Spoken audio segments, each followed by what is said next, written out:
Welcome the president of Burundian Community in Dallas and Texas, as he's going to give us a speech to tell us what's going on today. Welcome. I'm going to use English because we have so many guests. Ndaza gukoresha icyongereza kubera ko dufise na bene wacu babashitsi. I want to thank Jer to give me this opportunity just to be here.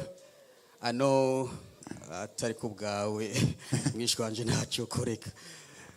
Ati ndashimira Nepo agiye kumfasha mu gusigura ati kuko kumbure byaguhava bitugora ariko ndabona bigiye gukunda. You didn't translate it well. I said mwishwanje. I just want to say that for throw some jokes because in our culture yari yashizemo akantu gatwenga ngo mwishwanje ibyo byose sinabivuga mbwa baramfata. That's a recipe to show that culture is very different. There are some words. Ibyo nkaba mbikora kugira mbereke ko mu muco w'ikirundi harimo byinshi bigenda binyuranamo tuba tugomba kumenya. There are some words, no matter what, you cannot find the meaning in other culture. That's why we are here. No kuvuga ngo rero impamvu yakoreshe ayo majambo akagorana nuko hari amajambo ari mu rurimi rw'iwacu yihariye bishobora kuba byakugora kuyabonera iyindi siguro mu rundi rurimi. That's why we have this day as Burundian Culture Day. Niyo mpamvu dufite umunsi nk'uyu nguyu nk'umunsi mukuru w'umuco w'abarundi. So it's a great honor for me to greet you and take this opportunity. Ati niteka ntangere kubasuhuza ndetse no kubona no gufata kano karyo cyangwa se kano kanya to open the Burundi American Culture Day this afternoon. Mu gufungura ibi birori by'umuco w'abarundi bari hano muri Texas muri Leta Zunze za Amerika. My name is Ndashimiye Innocent. Mazina banyita Ndayishimiye Innocent. I'm the president of Dallas Burundian Community. Kabandu muyobozi wa community y'abarundi ngaha muri Dallas. And the chairman of Alliance of Burundian Communities of Texas. Akaba ari na president w'urunani rw'amashyirahamwe agize community z'abarundi muri Texas. I'm delighted and privileged to have everyone joining us today. Ndi n'umunezero ntangere kuba twabonye aba bose baje kwifatanya natwe.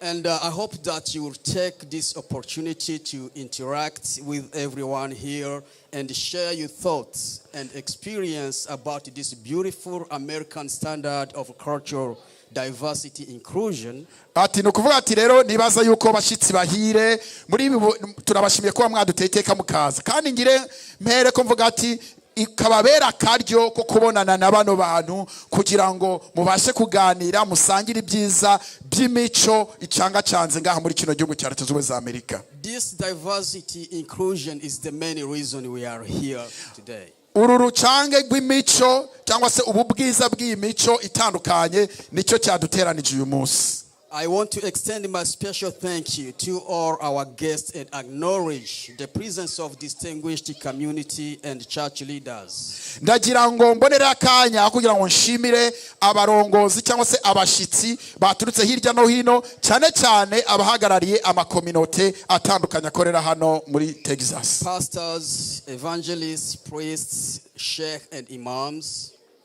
Abapasteri abarimu ndetse niba harimo n'abahagarariye Islam mwese turabashimiye.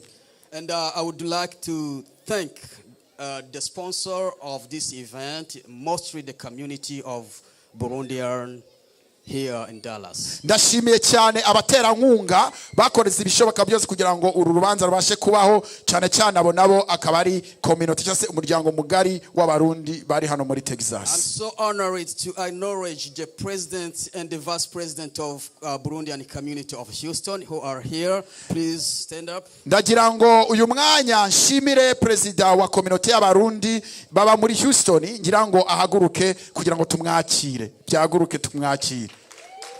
Amashimeshi cyane. I'm also privileged to have the vice president of Burundian Community of Houston. Kandi na vice president we bagendanye nawe nabyaguruke tumwakire.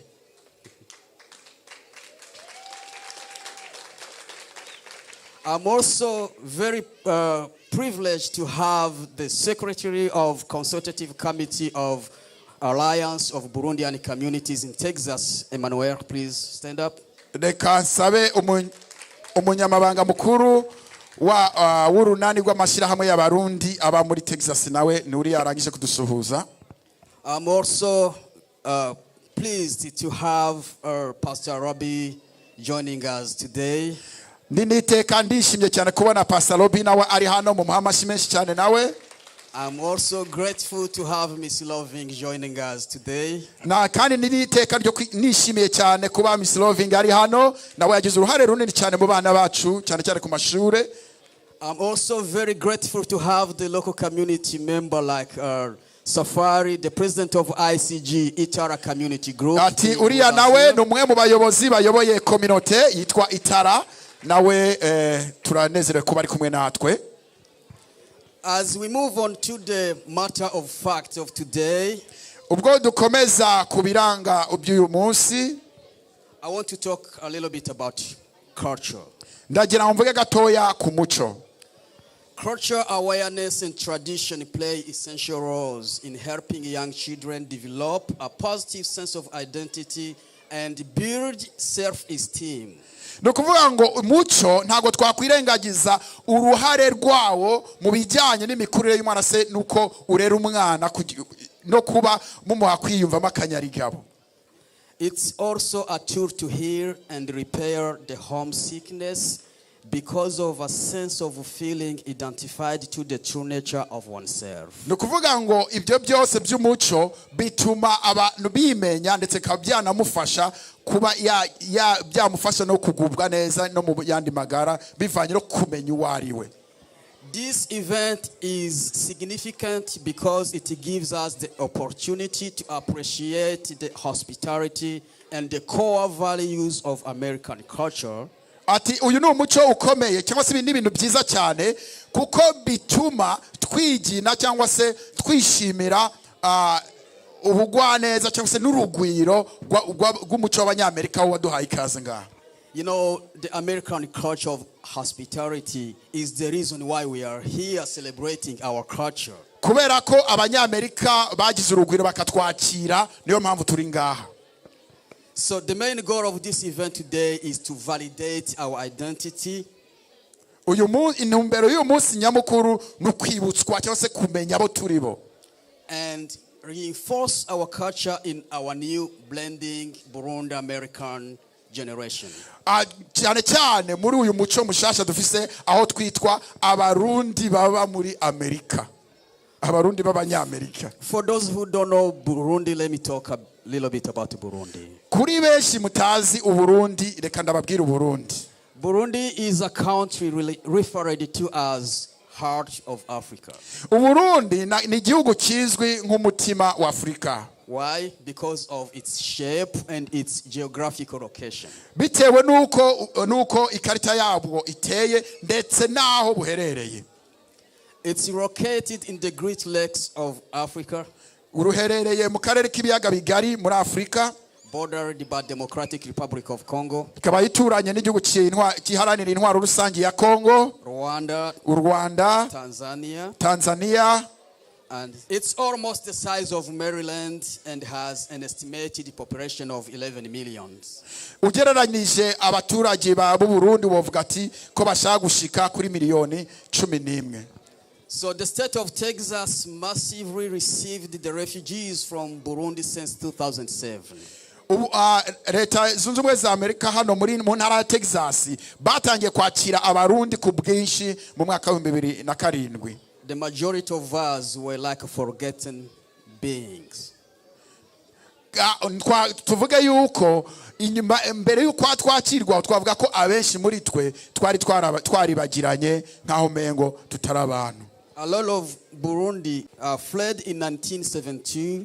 Abenshi mu barundi bahunze muri za 72 because of the campaign of violence led by the tyrannical government of that time. Bitewe n'intwaro zariho icyo gihe. In 1972, estimated 200,000 people were killed. Ugereranije mu mwaka wa 1972 umubare ushika hafi ku bihumbi 200 warishwe cyangwa se warapfuye kubera intambara kubera ugwima. And 150,000 fled the country. Abashika ku bihumbi 150 bahunga igihugu cyabo. Civil unrest continued in 1988. Nukuvuga ngo izo ngorane zigumaho mu 1988, 1993, 1993 and 1996. no muri 1996. All this caused further displacement and violence. Ibyo byose rero bikaba byaragize uruhare runini mu gutuma habaye impunzi nyinshi. Many Burundians were displaced more than once in the countries where we fled to. Abarundi benshi bakaba baragiye bahunga ndetse bahungiye mu gihugu kimwe nyuma nacyo bongera bakivamo, ruvango ugeranije abahunze bahunze inshuro zirenze ebyiri.